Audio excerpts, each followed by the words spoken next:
సామెతలు 11 అధ్యాయం. దొంగ త్రాసు యెహోవాకు హేయము, సరియైన గుండు ఆయనకిష్టము. అహంకారము వెంబడి అవమానము వచ్చును, వినయము గలవారి యొద్ద జ్ఞానమున్నది. యథార్థవంతుల యథార్థత వారికి త్రోవ చూపించును, ద్రోహుల మూర్ఖ స్వభావము వారిని పాడు చేయును. ఉగ్రత దినమందు ఆస్తి అక్కరకు రాదు, నీతి మరణము నుండి రక్షించును. యథార్థవంతుల నీతి వారి మార్గమును సరళము చేయును. భక్తిహీనుడు తన భక్తిహీనత చేతనే పడిపోవును. యథార్థవంతుల నీతి వారిని విమోచించును. విశ్వాసఘాతకులు తమ దురాలోచన వలననే పట్టుబడుదురు. భక్తిహీనుడు చనిపోగా వాని ఆశ నిర్మూలమగును, బలాఢ్యులైన వారి ఆశ భంగమైపోవును. నీతిమంతుడు బాధ నుండి తప్పింపబడును, భక్తిహీనుడు బాధపాలగును. భక్తిహీనుడు తన నోటి మాట చేతనే తన పొరుగువారికి నాశనము తెప్పించును. తెలివి చేత నీతిమంతులు తప్పించుకొందురు. నీతిమంతులు వర్ధిల్లుట పట్టణమునకు సంతోషకరము.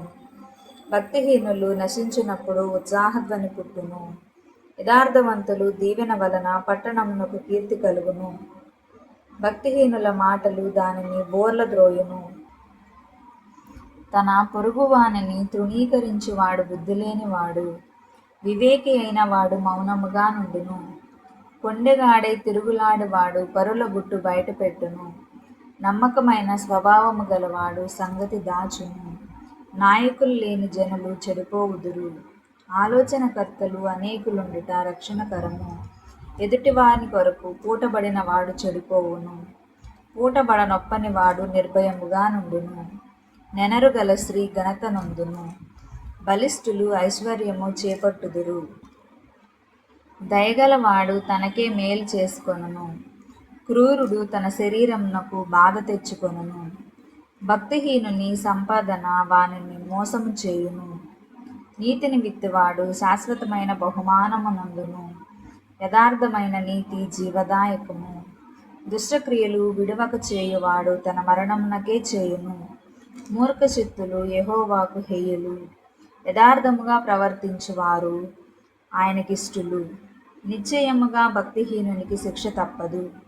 నీతిమంతుల సంతానము విడిపింపబడును.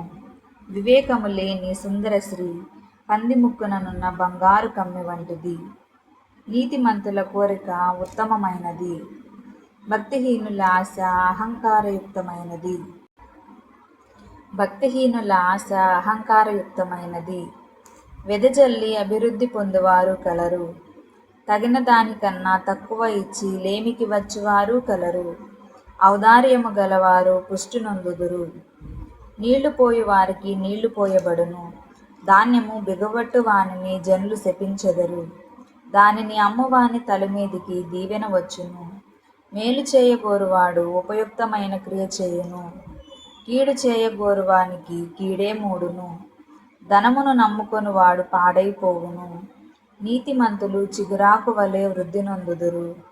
తన ఇంటి వారిని బాధపెట్టువాడు గాలిని స్వతంత్రించుకొనును. మూఢుడు జ్ఞానహృదయులకు దాసుడగును. నీతిమంతులు ఇచ్చు ఫలము జీవవృక్షము. జ్ఞానము గలవారు ఇతరులను రక్షించుదురు. నీతిమంతులు భూమి మీద ప్రతిఫలం పొందుదురు.